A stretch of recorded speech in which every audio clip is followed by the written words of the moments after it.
Healing happens in the most ordinary places. I discovered this truth sitting on bench number 7 at Riverside Park, the same spot where my grandmother and I used to feed pigeons every Sunday morning. After she passed, I avoided that bench for months. The emptiness felt too heavy, too final. But one rainy Tuesday, I found myself there anyway, clutching her worn leather journal that I'd finally worked up the courage to open. An elderly man approached, carrying a small bag of breadcrumbs. He paused, noticing my tears, then quietly sat on the opposite end of the bench.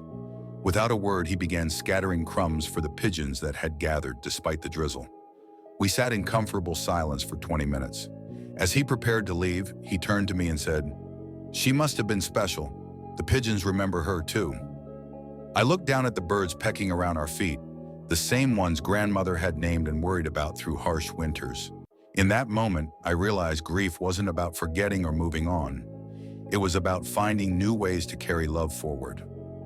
The next Sunday, I returned with my own bag of breadcrumbs. The man was there again, and we shared stories about the people we'd lost and the small rituals that kept their memory alive. Sometimes the most profound healing happens not through grand gestures, but through the simple act of showing up to the places that once broke your heart.